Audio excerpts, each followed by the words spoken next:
everyone, it's Cherina Williams. I am so excited to be here.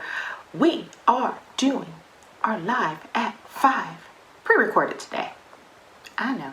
I'm honestly gonna miss the engagement and the hanging out and seeing your comments and the hellos and all that other good stuff. And I'm gonna miss the community today. But I had to pre-record. Long story short, I had to pre-record. So I, again, am excited to be here another day. And you know, May is just a huge month in and of itself. And 2 great things happen in the month of May. We get to celebrate our graduates. And now I think we just have to be extremely creative, in how we celebrate them, because we don't want it to seem like, you know, COVID has taken away their shine.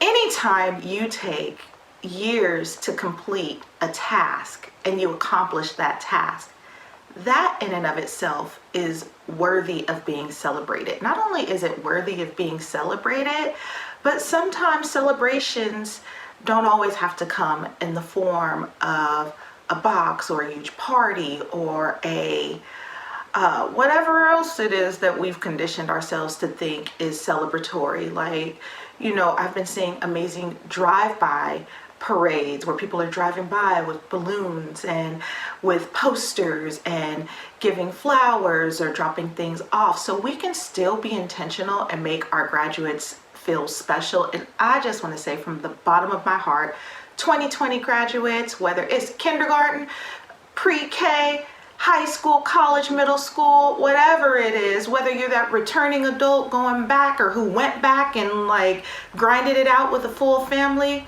congratulations. I'm so excited and proud of you. So that's 1. And 2, you know, mothers, we only get a day.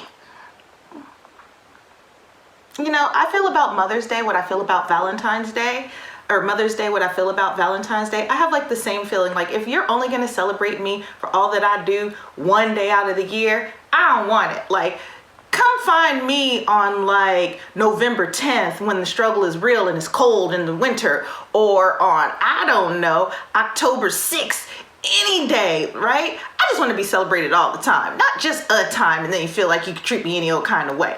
I'm just saying, I don't know.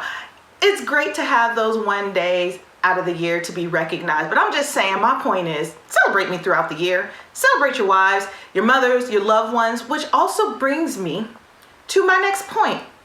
Now, I know we can come up with a laundry list of the things that our mothers may have done or may not have done, or we thought it should be better, or we thought it should be this. But you know what, honestly, we're in the cheap seats. We have no idea what it took for our moms to get us to the places that we are today.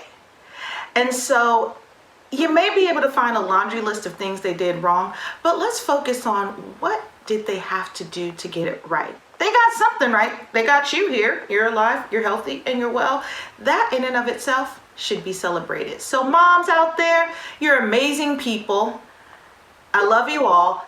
Thank you for what you do. Thank you for striving to make this world a better place. Thank you, Mom, for striving to make my world a better place. And we may not always see eye to eye, but I do recognize and appreciate you, and I love you very much. So that is my 2, you know, I needed to give shout outs in those areas, because I think that we should continue to celebrate each other and we should continue to recognize each other. That's what keeps our community strong. I want to continue with that, thanking you all who are listening and supporting and sending in your questions and your follow-ups and your comments and just being vulnerable and being transparent in areas that I know I touch that can be a little bit sticky. They can be sticky topics. I'm coming into your world. You're inviting me into your world to share in your experiences and the things that you're seeing and the things that you're going through and the celebrations, not just the things that may be recognized as taboo subjects, but also just the celebrations and the milestones. And I just want to say thank you for the support. Thank you for allowing me to support you without you, there's no me doing this. And so I love being here. I love these moments. I'm still really sad that I don't see like the little clickies where you guys are like talking to me. You see my tech talk is garbage, but that's okay. You know what I'm talking about. I miss seeing like the little check-ins and the heys and the comments. So yeah, Live at 5 pre-recorded. I don't know if this is a thing, but I do want to thank you guys all. Continue to follow blogs at iheartspeechtherapy.com. Remember, we have the YouTube channel now that's under Cherina Williams, CCC SLP. You can find the Create Together series there and the most recent podcast videos. I believe we have 2 up there now that are recorded with looking at me and talking and being all animated and being my silly self. So go ahead and check that out when you have the chance. And don't forget also to subscribe if you haven't already on your favorite podcast station. Find me at I've Got This Kid, and let's just continue to get this party going. Let's continue to create this movement, World Changers, to where we're just going to think differently. We're going to do differently. We're going to challenge myths. We're going to debunk myths. We're going to do it all together, because our goal to make our kids' world a better place. In return, we make the world a better place. So let's get into it. So I've gotten some questions, and I'm excited about these questions, and I'm always excited about the questions that come through, because sometimes they challenge me, sometimes they get me thinking, and sometimes it really helps me like mentally recalibrate my thoughts, right? My train of thought. And so the first question that came through: can you detect autism in infants? Autism has been, over the last decade or so, one of those hot topics, because scientists and researchers and clinicians are learning so much more about this population, whereas, 60 years ago, these kiddos would have been institutionalized. If you guys didn't know that, back in the day, kiddos who were born with special needs, a lot of times they would be institutionalized. And so parents and families and community, they weren't integrated into those spaces. And so it took out the opportunity for us to learn about this population. And so now that we are able to research and observe and find out so much more in trends, before we'd find out maybe around school age. I think the first cases that were really studied and documented were in World War II, funny enough. And so it was when these scientists would kind of take these notes, and they saw these characteristics and these traits in this certain population, but these were adults. And so when you're studying adults, what is present in a child looks much different than what's present in an adult. And so as they found out more information and more of these cases started coming up, the identification age started getting younger and younger and younger. And so now we're to the point to where there's certain things that we can pick up at an early age in some, because autism itself is a spectrum, which means you have really high functioning kiddos who can integrate and mainstream, and there's not really any cognitive delays as far as like thinking and learning and keeping up with same age peers.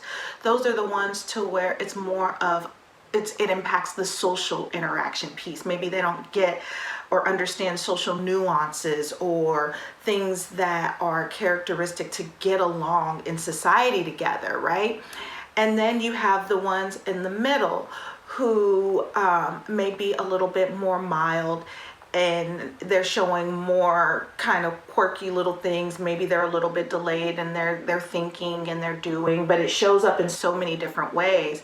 And then you have the ones who are more on the severe end, to where the thinking is impacted, their sensory processing, how they perceive the world and take in things through their sight and their smell and the taste and their listening and through the touch.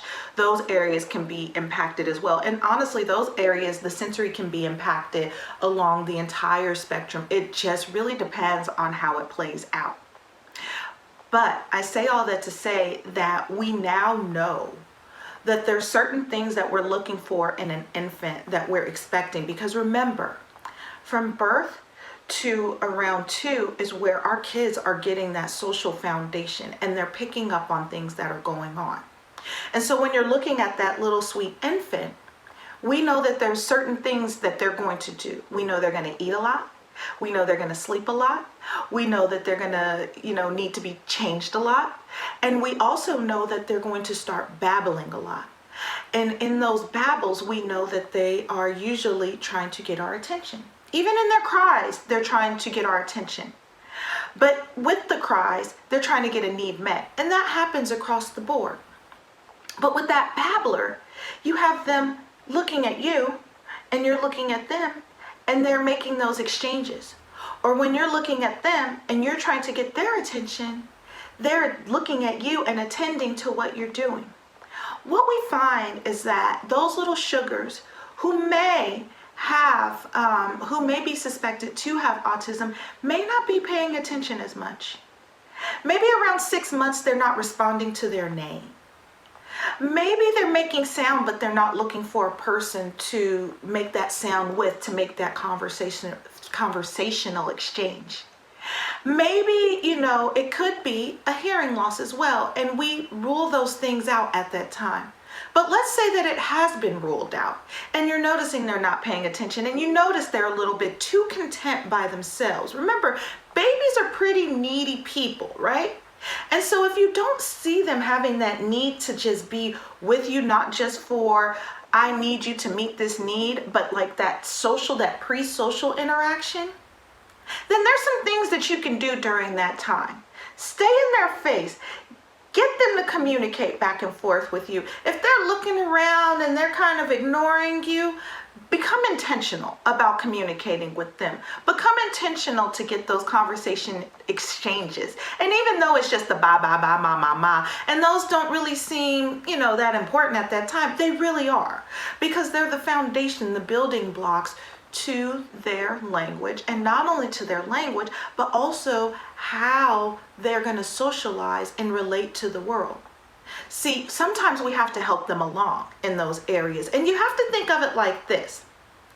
My worst subject in school, biology. That's how I met my husband. Big shout out to my husband for who helped me through that class.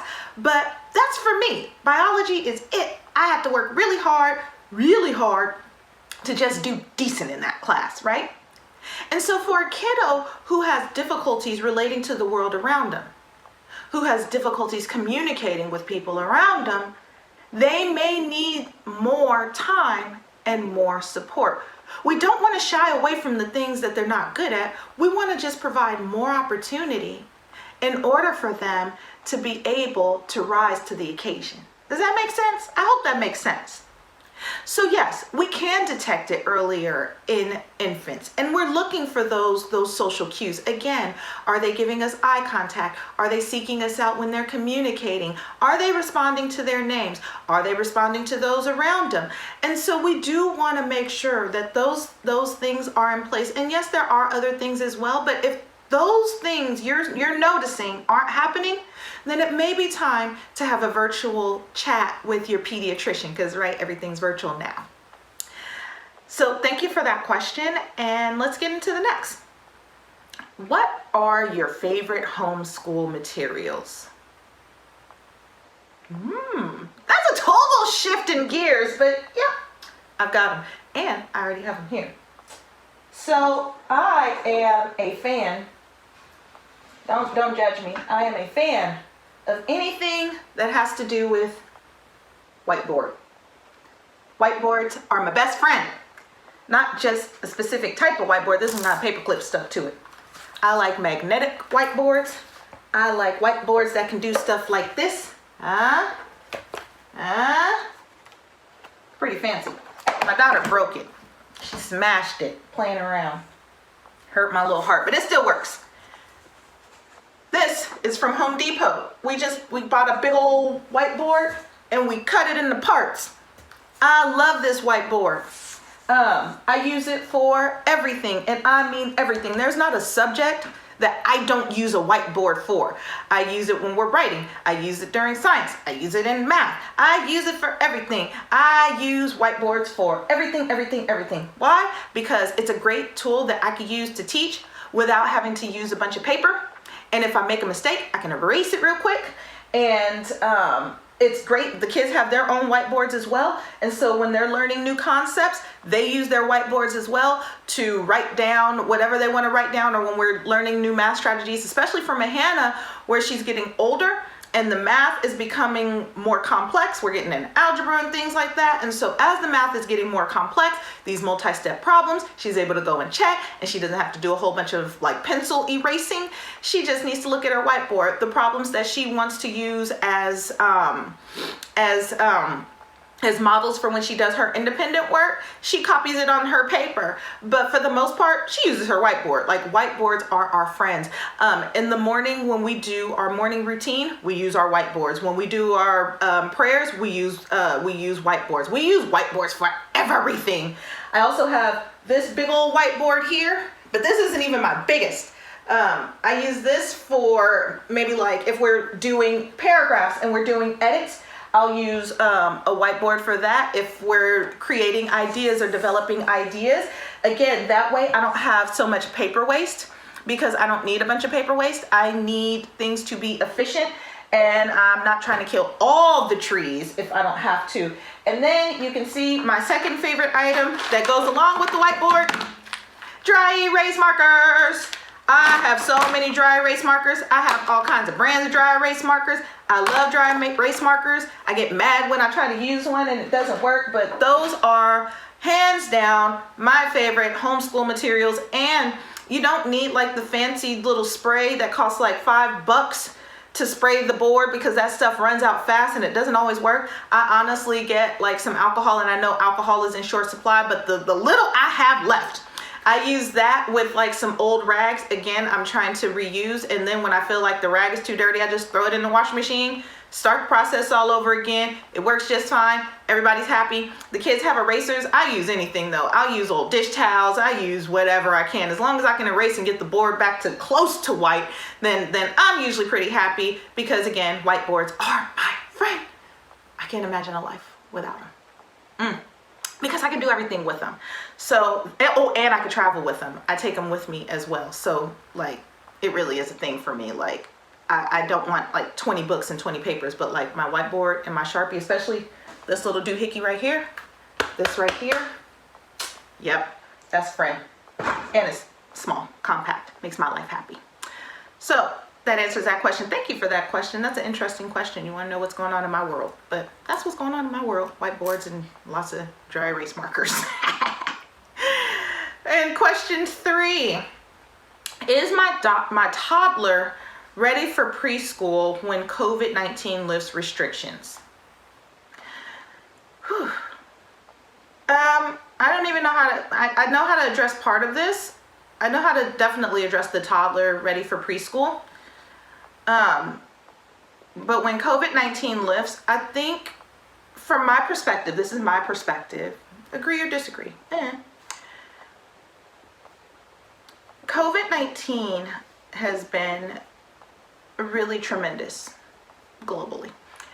And the reason why it is tremendous is because it's affecting A, everyone; B, it's uncertain; C, it is impacting not only our health and our safety as far as being healthy and threatening our lives, but it's also wreaking havoc on our economy.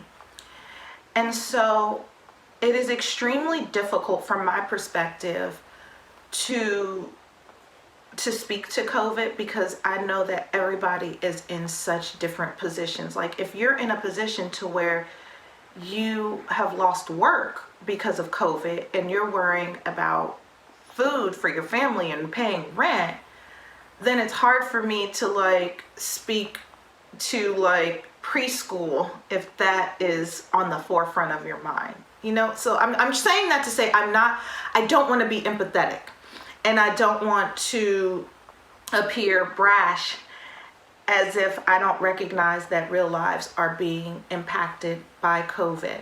I also recognize that there's other families who are able to work from home. For my family, I've been able to practice clinic virtually, which has been a blessing. My husband has been able to practice as an engineer virtually, which has been a blessing. Like, we haven't had the impact. I mean, it has been an impact, don't get me wrong. And there's definitely been a change in our lives, in our lifestyle. But I do understand that there's other priorities, and not just, preschool or day-to-day life. Like, some people are trying to get through the next month. I would say, so that's my disclaimer. My other disclaimer is that we're getting a lot of mixed messages. Luckily, we have really good leadership in California and in the Bay Area specifically. Mayor London Breed has been amazing at staying in front of the news, giving guidance. On the East Coast, Governor Andrew Cuomo, he's been amazing giving real scientific data and facts.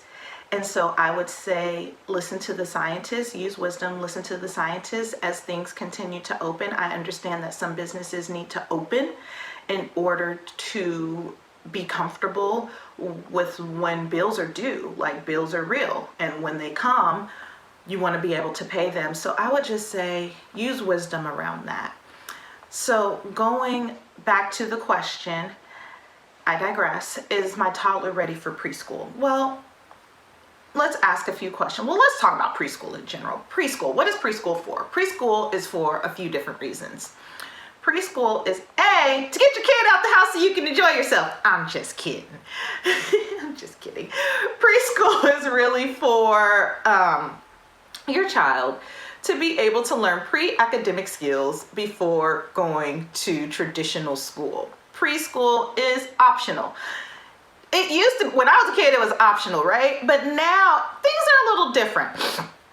I think now when I look at kindergarten is more like, the curriculum around kindergarten is more like first grade, and first grade is more like second grade. It's a much different game than when I was a kid. Don't believe me? I still have my old books from kindergarten. Okay, I have like one or two. I've got books, I do. I got them, I kept them. So it looks much different. Like, those books look like what we give our kids traditionally now in preschool. And so that's the first part. Like, they expect you in preschool to know your letters. They expect you to know your numbers. They expect you to know your colors. They expect you to know a lot of things. Some preschools I've even seen have kids skip counting the 2s, the 5s, and the 10s. Like, they're no joke. They're starting early.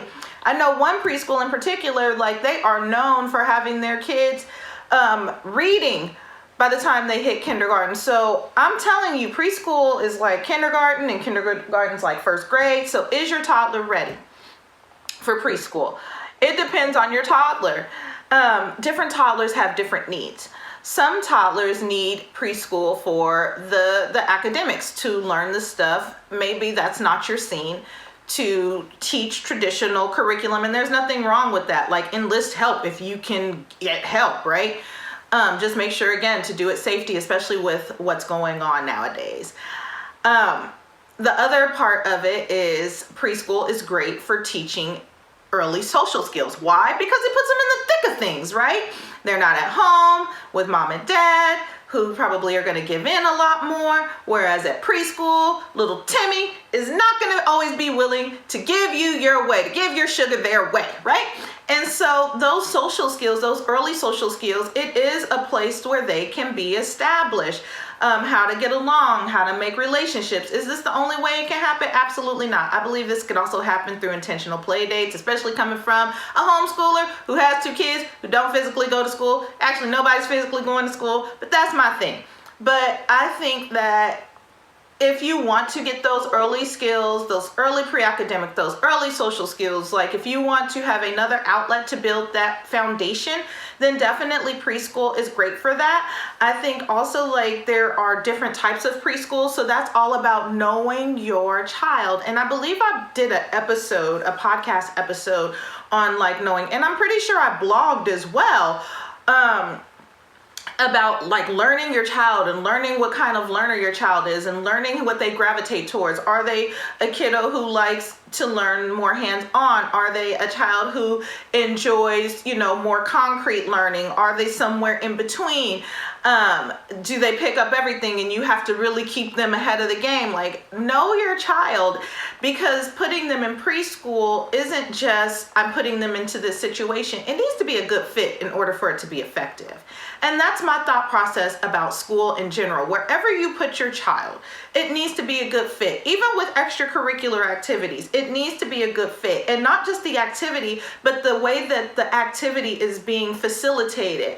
Is it speaking to them in a language that they relate to? Or is it speaking to them in a way that they totally gravitate away from? Because then it becomes ineffective. I could give for an example, like my daughter, when she started violin, she had an amazing first teacher.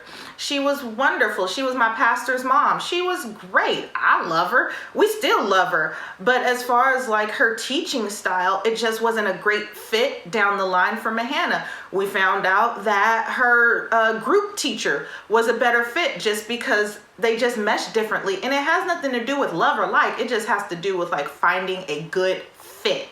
And so I say all that to say, like, when you're looking at preschools, don't just look at, sometimes you have to look at what's convenient and what's affordable, but if there's any way where you can kind of push beyond those things and find a good fit for them, then I would say go for that. Some kids do better in Montessori type preschools. Some kids do better in traditional types preschools. I have a friend who's even changing her preschool into like project-based learning, to where everything will be done out of projects.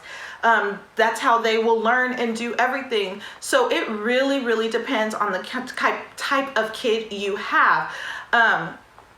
So like even for me, my kids are much different, and the way that I teach them, I have to teach them much different because they're different types of learners. And so are they ready? Probably. And does it have to be a full 8 hours a day? No, I'm never an advocate for that unless you just have to do it. And I understand, you do what you got to do. Feed your family, take care of your family, do what you need to do.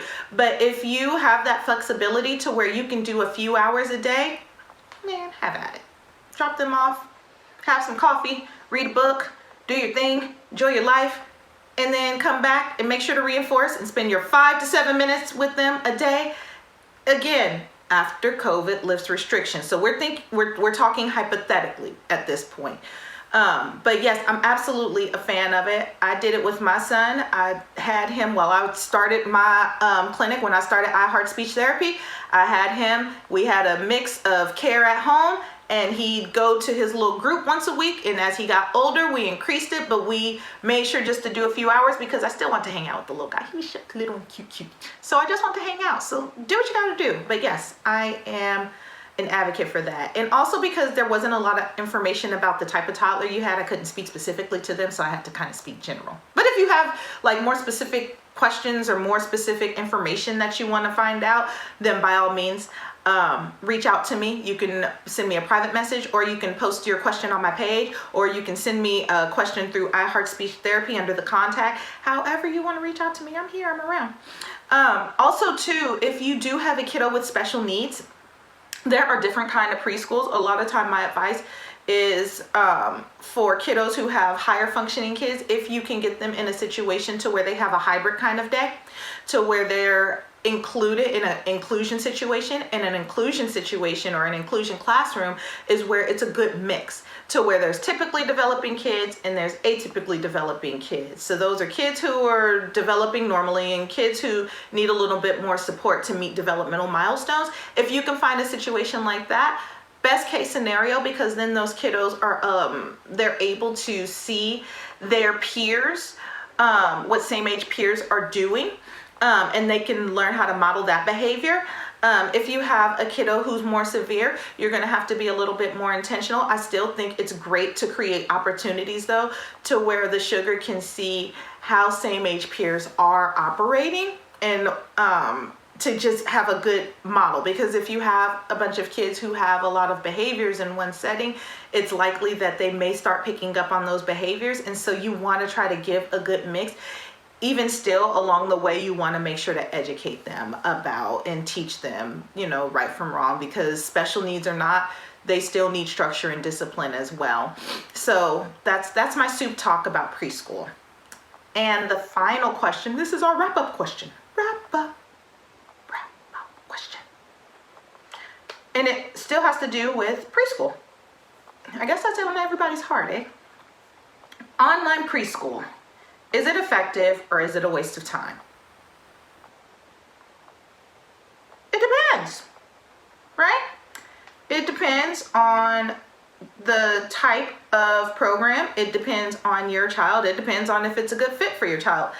I truly 110% believe that with virtual learning now and virtual education, educators got to be a lot more intentional, because nobody's going to sit on the screen and do this.